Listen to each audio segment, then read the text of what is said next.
Shalom. Kita akan belajar satu kebenaran firman Tuhan dengan tema hari ini. Saya mengajak kita merenung untuk mengerti apa yang disabdakan oleh Tuhan dalam ucapan bahagia. Salah satu di antara ucapan bahagia yang disampaikan oleh Tuhan Yesus di bukit, yaitu orang yang miskin di hadapan Allah.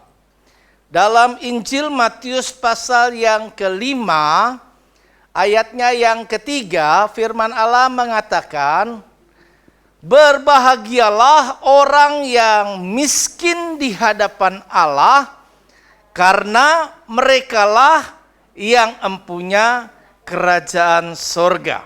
Sekali lagi, kita baca bersama-sama 2-3. Berbahagialah orang yang miskin di hadapan Allah, karena merekalah yang empunya kerajaan surga. Agak berbeda sekali dengan pandangan dunia, bagaimana mungkin orang yang miskin itu bisa berbahagia? Bukankah semua orang mengejar untuk dapat menjadi kaya, semakin kaya? Dan tentunya upaya-upaya yang kita lakukan tidak terlepas daripada untuk bisa menjadi kaya di dunia ini. Tetapi apa yang dimaksud oleh firman Tuhan ini bagi kita sekalian pagi ini, mari kita merenungkan kembali. Untuk memahaminya, maka kita perlu mengerti makna miskin dalam pengertian firman Allah. Kata miskin ini kalau kita bisa teliti lebih jauh lagi, maka untuk dapat mengerti, maka kita belajar tengok sedikit apa yang dikatakan di dalam terjemahan bahasa atau dalam bahasa aslinya Yunani. Karena ini adalah perjanjian baru. Dalam bahasa Yunani digunakan ada 3 kata miskin yang biasa digunakan di dalam Alkitab. Ada kata miskin yang kita bisa jumpai pada janda yang miskin, yang waktu memberikan persembahan, begitu, ya, dinilai kira-kira siapa yang menurut kalian yang memberi paling banyak, begitu kan ya. Nah, konteks ini kan bicara konteks materi, ya, materi. Maka kalau dibicara dalam konteks materi ini, firman Allah ini menuliskan penggunaan kata bahasa Yunaninya adalah penikros.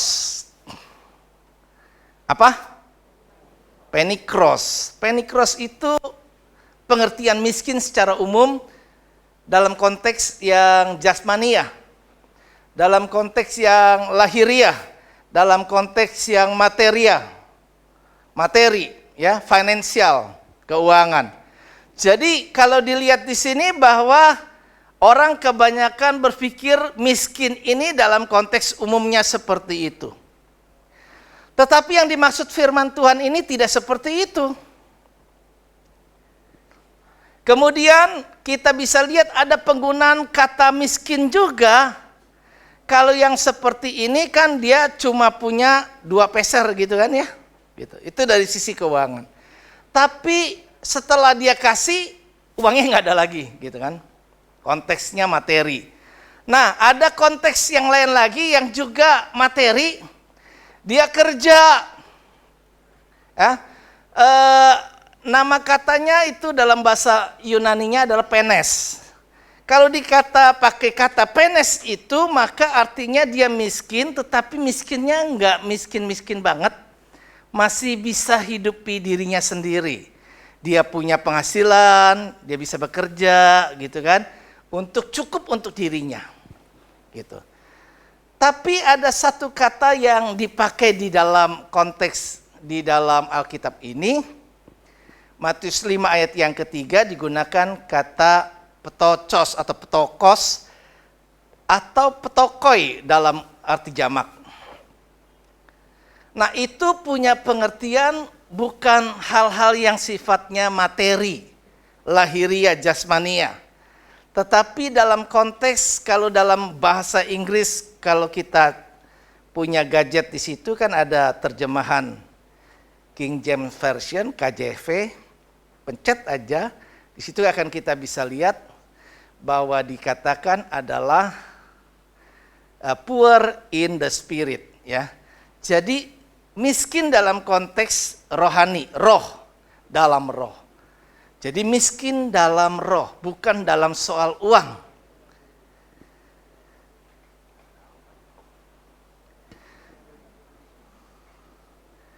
Jadi kata ini memiliki makna tidak mempunyai apa-apa sama sekali.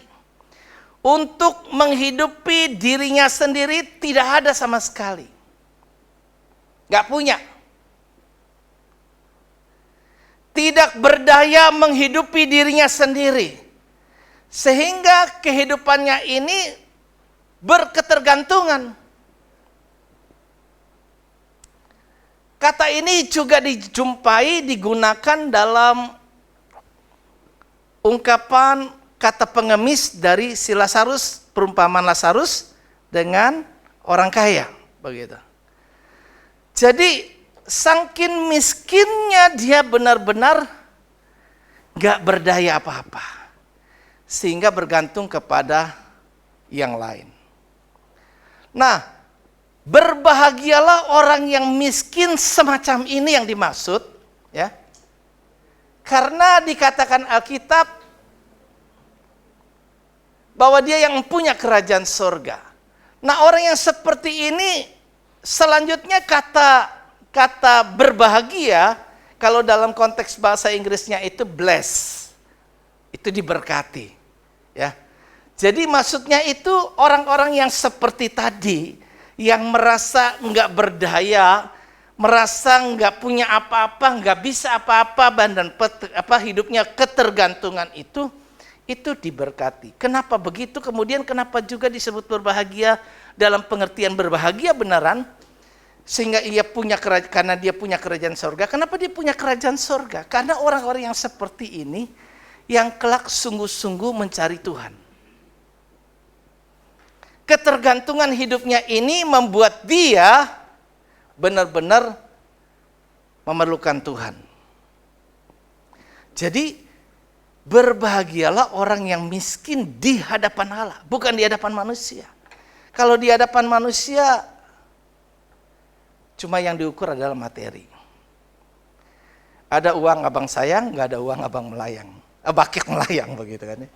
Begitulah. Jadi ada uang kita bisa ini. Semua diukur dengan uang. Persahabatan diukur dengan uang. Kebenaran pun bisa diukur dengan uang. Kenapa? Karena ada orang yang benar bisa dibikin jadi salah. Gara-gara uang juga. Jadi benar dan salah diukur dari uang. Semua orang bisa diatur dengan uang. Karena itu yuk coba kita mengerti ya di sini. Kenapa Tuhan jelas bahwa Tuhan menghendaki kita ini, saya dan saudara menjadi orang yang miskin di hadapannya. Bukan miskin di hadapan manusia. Miskin di hadapannya. Miskin dalam roh. Miskin dalam pengertian ketidakberdayaan sama sekali. Dan apa ciri-ciri yang orang yang miskin di hadapan Allah, maka itu yang akan kita pelajari hari ini. Yang pertama coba kita mengerti mengapa, kenapa sih Tuhan mau supaya kita menjadi orang yang miskin di hadapannya. Justru kita lihat trennya kan kebanyakan orang yang tadi saya bilang di awal pembukaan kata saya adalah orang kepengen kaya. Dan bukan cuma soal kaya materi, ternyata dalam hidup ini ada orang yang juga merasa kaya dalam roh. Wah, saya udah rohaninya di atas lah rata-rata. Begitu.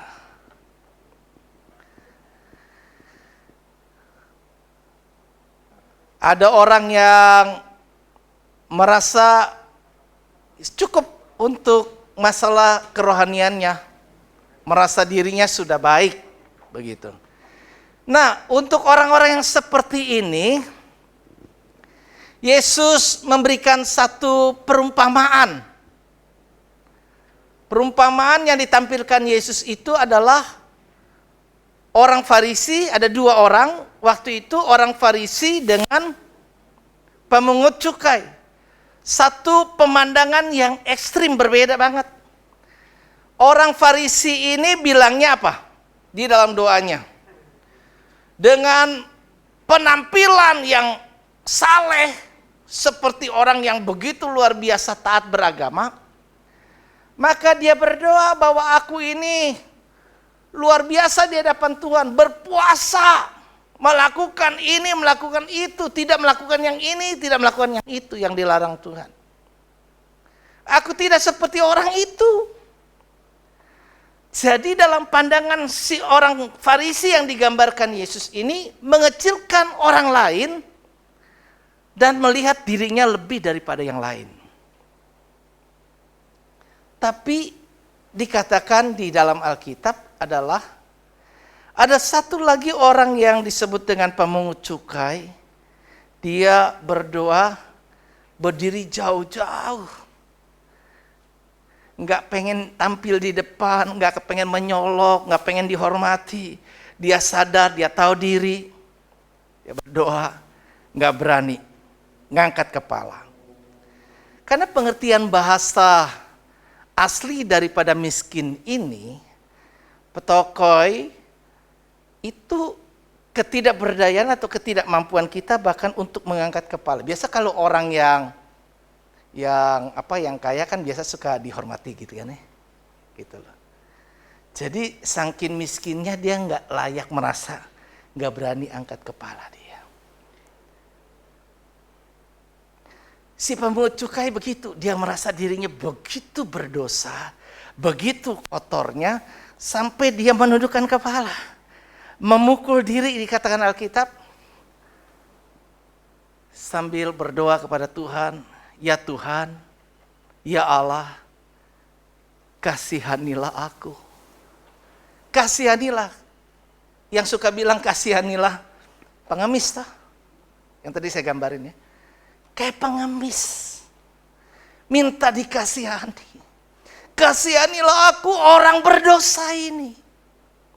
Enggak merasa diri layak, bukan orang yang benar, bukan orang yang sudah hebat. Tapi merasa enggak layak. Diri saya ini siapa? Orang berdosa. Itu sebabnya Allah menginginkan yang seperti ini tipenya. Tidak seperti kebanyakan orang. Di akhir zaman ini ada banyak akan terjadi, dinubuatkan di Alkitab, orang-orang yang tidak lagi mempedulikan agama. Kan itu kan keadaan akhir zaman. Ya, orang tidak lagi akan mempedulikan agama. Yang paling penting ada duit. Ada duit segalanya bisa diatur, bisa dibeli. Allah nggak menghendaki yang seperti itu. Kalau pengertian miskin yang seperti itu, kita ini semua yang boleh dibilang nggak kaya-kaya lah gitu kan.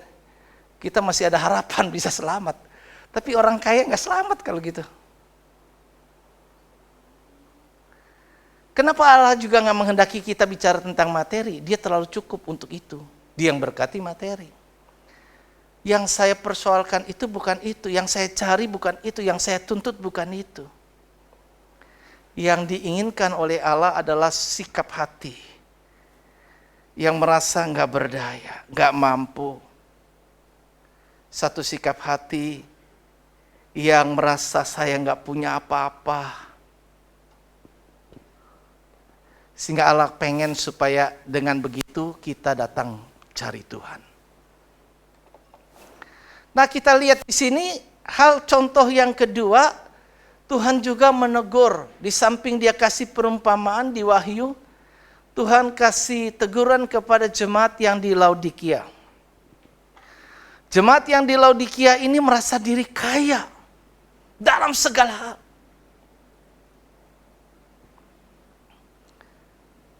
Kitab Wahyu pasal yang ketiga ayat yang ke-17, kalau kita lihat di situ. Tuhan mencela orang-orang yang seperti ini tadi tidak lagi akhirnya mempedulikan agama, maka sifat kerohanian dirinya itu akan menjadi ya Kristen tetap Kristen. Gitu. Kalaupun pelayanan tetap pelayanan, mungkin juga ada yang seperti itu. Tapi nggak ngalamin apa-apa di sini. Nggak ada kebangunan rohani. Maka diibaratkan seperti suam-suam kuku. Enggak panas juga enggak dingin. Enggak tinggalkan Tuhan, tetap. Yang kayak gini lebih susah bertobatnya. Lebih susah, karena kalau dibilangin begini dia bukan enggak tahu, dia udah tahu. Bahkan lebih tahu bahkan, banyak hal. Tapi yang kayak begini susah diajarin, susah dibentuk. Karena merasa diri sudah baik. Nggak ada lagi yang perlu diperbaiki dalam diri saya. Maka Tuhan mencela bahwa sesungguhnya engkau tidak menyadari bahwa engkau melarat. Melarat lebih parah lagi. Melarat. Malang. Keadaanmu sebenarnya malang. Kenapa? Karena suam-suam kuku. Dan orang yang suam-suam kuku ancamannya dimuntahkan. Dan apa yang dimuntahkan tidak seorang pun yang akan mengambil apa yang sudah dimuntahkan. Menjadi kejijikan di hadapan Allah. Kalau kerohanian saya dan saudara akan mengalami yang seperti ini, itu mengerikan, gak selamat. Tapi kalau kerohanian kita hari ini kita jaga dengan mengerti apa yang firman Tuhan katakan, akan mendorong kita semakin mencari Tuhan.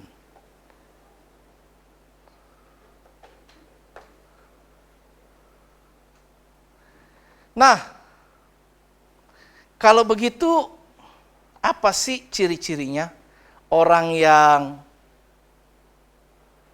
miskin di hadapan Allah itu? Biar kita bisa mengenali. Kita bisa lihat di sini.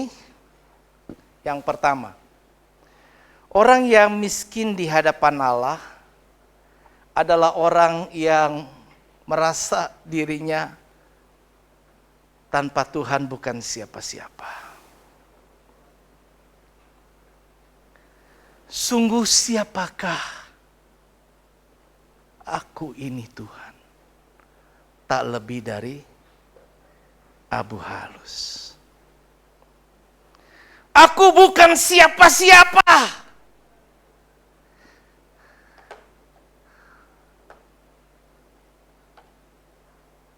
Sekalipun kita pendeta, aku bukan siapa-siapa. Pendeta cuma orang sebutnya aja. Di sorga tidak ada golongan pendeta. Gak ada. Gak ada jemaat, gak ada pendeta. Gak ada. Gak ada majelis. Gak ada. Itu jabatan yang dikenakan di masa kita di dunia untuk memberikan pembedaan, penghargaan secara organisatoris kepada orang-orang yang tertentu yang dipercayakan Tuhan di dalam mengemban kepercayaan Allah untuk menggembalakan umat. Tapi kita bisa lihat di sini bahwa kalau orang itu benar-benar miskin di hadapan Allah, merasa enggak berdaya, merasa bahwa saya enggak layak, maka dia akan pertama bisa mengintrospeksi diri, melihat ke dalam dirinya sendiri, siapa saya?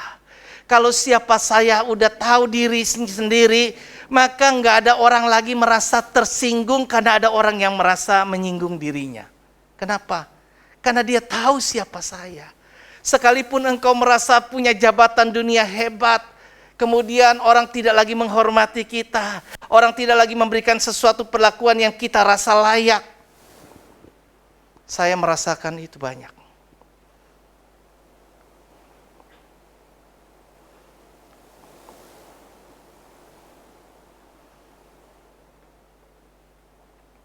Kadang di dalam doa saya, Tuhan tolong saya. agar saya bisa bangkit dan tidak membuat seorang pun yang memandang saya rendah. Kenapa kalau dipandang rendah itu sakit? Tetapi ternyata Tuhan proses untuk benar-benar membuat kita ini bisa mengerti bahwa engkau cuma dari debu, cuma cacing katanya yang diinjak-injak, rumput yang bisa kering. Ya, hidup manusia seperti rumput. Siapa kita? Siapakah aku ini, Tuhan? Sadar diri, siapa kau ini? Nah, kalau udah tahu diri siapa kita, terus kita dapat perlakuan yang istimewa di hadapan Tuhan. Nggak menghargai juga, nggak tahu diri namanya. Beneran, nggak tahu diri. Kamu udah tahu nggak bukan siapa-siapa, tapi dapat banyak hal-hal yang luar biasa dari Tuhan. Ya toh? Kebanyakan orang kan nggak bisa menyelami betapa baiknya Tuhan itu karena dia merasa dirinya layak. Tapi semakin orang yang merasa bahwa dirinya pendosa, dirinya bukan siapa-siapa, makanya ada seorang wanita yang nggak lagi mikir pakai otak pendek tuh sumbunya. Langsung dia gaji 1 tahun katanya kan. Minyak narwastu. Yang dinilai secara manusia pemborosan. Tapi ia dengan itu mengurapi Yesus. Kenapa? Dia adalah orang yang merasa dirinya berdosa. Orang yang telah mendapat kasih karunia yang luar biasa. Sehingga tidak lagi hitung-hitungan sama Tuhan. Tapi kalau orang yang merasa diri kaya, hebat, saya ini bos, kebiasaan di dunia, kebawa kebiasaan di surga. Kebiasaan di kekekalan maksud saya. Kayak orang kaya, kebiasaan. Namanya ngebosi, suka ngebos. Dalam perumpamaan tentang, dalam cerita itu kisah tentang Lazarus dan orang yang kaya. Orang kaya masih berani nyuruh. Betul ya? Nyuruh Bapak Abraham. Suruh. Gitu loh. Datang ke sini. Cucukkan air. Aku haus. Lagi suruh orang. Turun, kasih tahu keluarga saya. Masih karakter sifatnya. Makanya kita di dunia ini punya kesempatan untuk melatih diri untuk kehidupan di kekekalan nanti. Bagaimana perilaku kita di sini terbiasa sehingga nanti di surga itu kita terbiasa. Orang yang terbiasa latah kan bisa latah begitu. Ngomongnya bisa latah.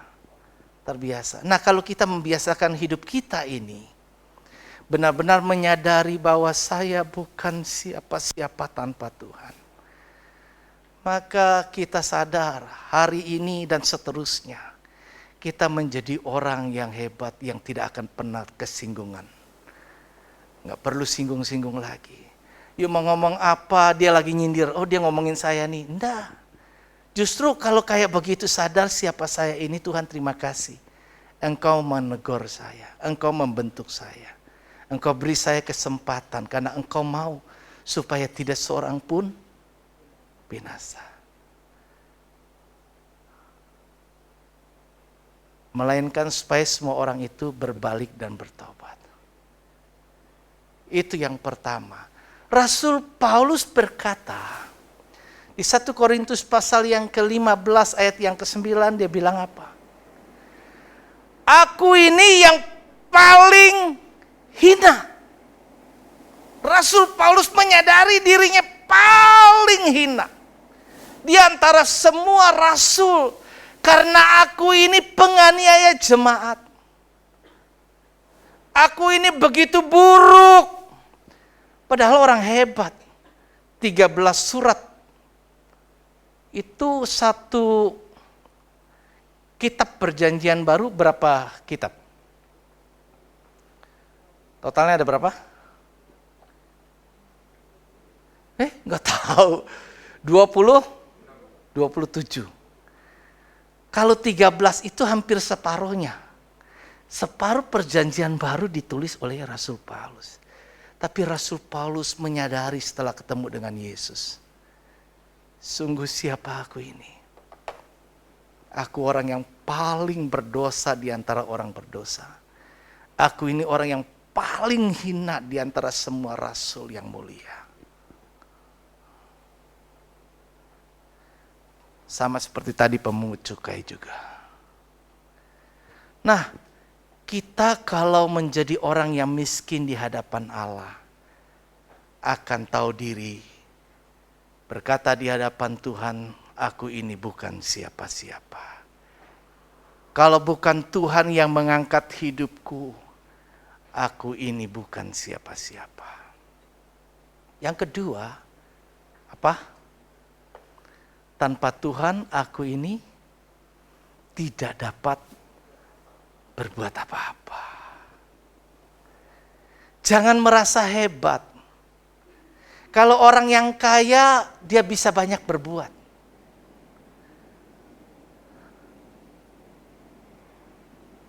Orang kaya bisa ngatur banyak hal.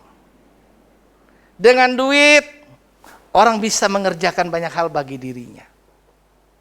Wah, semua bisa, apa yang saya nggak bisa katanya. Tapi orang yang miskin di hadapan Allah itu sama seperti orang yang miskin dalam pengertian secara umum aja kita bisa paham. Kalau kamu tidak punya apa-apa di sini, nggak punya duit apapun juga, nggak banyak yang bisa kita lakukan. Kalau engkau pergi di bawah jalan-jalan ke shopping mall, orang lain bisa belanja, kita nggak punya duit sama sekali, lu cuma bisa ngeliatin doang. Betul enggak? Nggak ada yang bisa saya buat. Nggak punya duit, orang makan, kamu nggak pesen. Alasannya apa? Saya masih kenyang. Padahal nggak punya duit. Aduh, nggak bisa buat apa-apa. Nah, miskin secara roh sadar bahwa dia juga nggak bisa buat apa-apa. Kalau saya bisa itu karena kasih karunia, bukan karena apa? Kecakapanmu. Apalagi tuh? Ya, kebaikanmu dan seterusnya. Ya, bukan. Semua karena anugerah. Jadi orang semakin menyadari seperti ini. Ini yang Tuhan mau. Merasa miskin di hadapan Allah. Merasa nggak punya kemampuan apa-apa sehingga ia sangat membutuhkan Tuhan. Kalau yang pertama dia merasa siapa diri saya nggak ada apa-apa. Dia mengandalkan Tuhan saja. Saya bukan orang hebat, saya bukan orang terpandang, maka saya mengandalkan Tuhan saja. Sekarang saya nggak bisa buat apa-apa, saya butuh Tuhan, tolong saya. Saya nggak bisa kalau tanpa Tuhan. Yesus berkata, akulah pokok anggur yang benar, kamu adalah carang-carangnya, ranting-rantingnya. Ya, siapa yang tidak tinggal di dalam aku, dia tidak dapat berbuat apa-apa. Tidak bisa berbuat banyak. Siapa yang tidak tinggal bersama dengan aku atau di luar aku, tidak nempel, kamu tidak dapat berbuat apa-apa. Musa, kita lihat di dalam Keluaran pasal 33 ayat yang ke-15, Keluaran 33 ayat yang ke-15 itu menulis begini.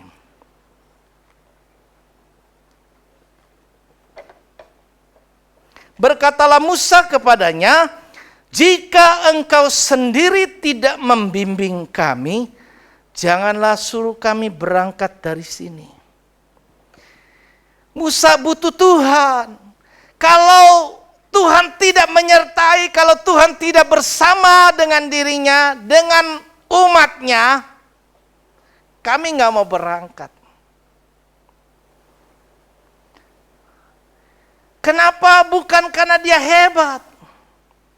Kalau orang yang hebat, ayo, kenapa nggak ada dia? Yang kenapa kita jalan? Itu sebabnya yuk kita berketergantungan dengan yang lain. Dan juga ketika kita berketergantungan dengan yang lain, yuk, saya merasa kalau saya sebagai gembala, yang lain nggak topang, yang lain nggak mengerjakan, saya nggak bisa apa-apa. Bahkan tiap kali saya harus khotbah tiap minggu sementara pandemi ini, saya juga berpikir apalagi yang mesti saya sampaikan. Kayaknya mereka udah pada pinter semua. Saya ngomong gini mereka sudah tahu. Nggak gampang. Akhirnya ketemu lagi begini. Kayaknya lebih enak kalau saya dikasih khotbah dengan tema. Biar saya tahu apa yang mesti saya sampaikan. Yang paling susah adalah mencari apa yang Tuhan mau untuk disampaikan. Itu nggak gampang. Itu baru pertama susah. Susah kedua adalah cari apa yang memang harus disampaikan. Dari apa yang harus disampaikan itu.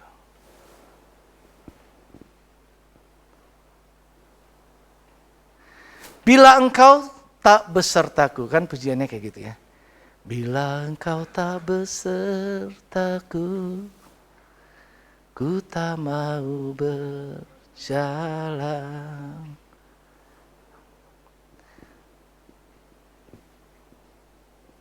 Kalau dulu ada lagu-lagu jadul yang sebenarnya enak juga.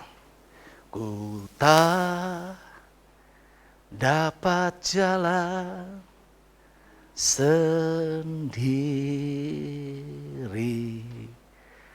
Pasti yang muda-muda ini nggak tahu lagunya. Apa itu? Tapi dulu begitu kan? Kita cuma lagu-lagu Pentakosta dulu gitu ya. Tuhan, tolong padaku. Kita nggak bisa jalan sendiri. Bimbinglah aku, ya ye. Lagu jadul saya bisa tahu. Kalau lagu yang baru, ya maklumlah Keluaran 4 edisi limited gitu kan. Nah, itu yang kedua. Yang ketiga, bagian terakhir adalah bahwa tanpa Tuhan, dia nggak punya apa-apa. Kalau masih ada uang sekarang,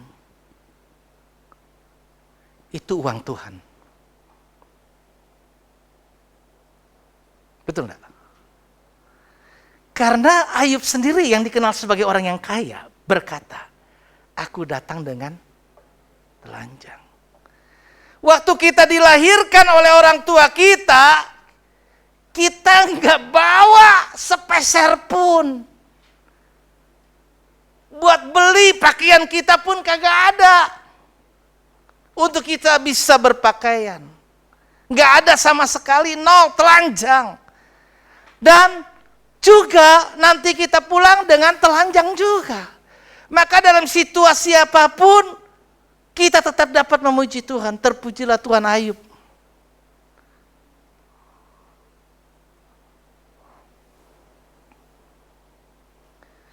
Yuk kita juga bisa merasakan bahwa sebenarnya saya ini nggak punya apa-apa. Kalau sekarang masih ada yang punya rumah, punya kendaraan, itu pemberian Tuhan. Jangan lupa sama pemberinya. Itu bukan milik kita. Itu milik yang dipercayakan untuk digunakan. Jadi makanya eling, tepok, ingat. Gitu. Sadar. Jangan larut dengan apa yang kita punya. Dengan kita punya, kita lupa. Kita pergi di hari Minggu, piknik, dan lupakan gereja. Orang susah ngajak saya, kenapa? Karena mereka biasanya bisa pergi jalan-jalannya adalah hari Minggu. Kalau ngajak saya kan nggak bisa. Dan saya memang gak akan bisa. Dan gak akan mau. Jadi kalau kita merasa miskin di hadapan Allah itu, kita akan merasa diri saya ini benar-benar gak punya apa-apa. Jadi bergantung banget pada kasih karunia Tuhan. Kalau mengerti dasarnya itu semuanya gak ada apa-apa. Kalau ada yang hilang dari apa punya kita nggak lagi ngotot sama Tuhan, menyalahkan Tuhan. Ya sudah, Tuhan yang memberi, kata Ayub, Tuhan yang mengambil, terpujilah Tuhan. Nggak merasa ada keterikatan kepemilikan kita. Dan kalau itu juga kita sadar bahwa kita ini sebenarnya tidak punya apa-apa, maka apa yang kita punya ini tidak kita pelit untuk pekerjaan Tuhan. Kenapa? Karena dari Tuhan, ya untuk Tuhan juga. Semuanya kembali ke Tuhan. Wong Dia yang kasih kok. Tapi seringkali kan orang enggak. Kalau sama Tuhan kita mikir-mikir. Kita berpikir masih ada kebutuhan diri kita. Padahal Tuhan titipkan itu memang untuk kita. Tapi di samping itu ada bagian-bagian yang harus kita ingat untuk pekerjaan Tuhan. Jadi mari kita menjadi orang yang seperti ini. Oleh sebab itu orang yang miskin di hadapan Allah akan menjadi orang yang selalu 3 hal. Yang pertama rendah hati, humble. Jangan ada orang Gunung Sari yang merasa tinggi hati. Kan berkali-kali kita bilang kalau kita sudah mentok sampai rata tiarap di sini, nggak ada lagi orang yang bisa merendahkan kita. Karena posisi kita sudah rendah. Tapi kalau posisi kita ambil di posisi yang tinggi, kita semakin punya potensi direndahkan. Kita akan semakin punya potensi direndahkan Tuhan. Hidup kita, Paulus berkata, aku tahu itu apa kelimpahan, aku tahu apa itu kekurangan. Rasul Paulus itu pernah ngalamin kekurangan. Karena dia mengerti, dia berkata, aku ini tahu apa itu kelimpahan, apa itu kekurangan. Dia tahu saat di mana dia merasa, wah luar biasa. Apalagi pada waktu dia itu penganiaya jemaat, fasilitas semua disediakan. Wah semuanya ini. Tapi udah jadi orang yang percaya sama Tuhan. Ya. Jadi rasul pelayanan, banyak orang menunjang menghidupi juga, walaupun dia berusaha sendiri untuk dapat tidak bergantung kepada manusia. Kedua adalah apa? Menghargai dan menghormati Tuhan. Orang yang tadi merasa saya bukan siapa-siapa, saya tidak bisa buat apa-apa, saya nggak punya apa-apa. Dia akan respect sama Tuhan. Dia akan menghargai apa yang Tuhan karuniakan kepadanya. Dan yang ketiga adalah orang yang seperti ini adalah orang yang bersyukur. Ya. Bersyukur selalu. Apa ya? Bagi kasih-Mu di dalam hidupku. Bersyukur selalu. Kenapa? Karena dia adalah orang yang memang tadi merasa tidak punya apa-apa sama sekali. Karena Tuhan memberkati kita yang memiliki sikap hati miskin di hadapan Allah. Amin. Tuhan Yesus berkati. Mari kita bangkit diri.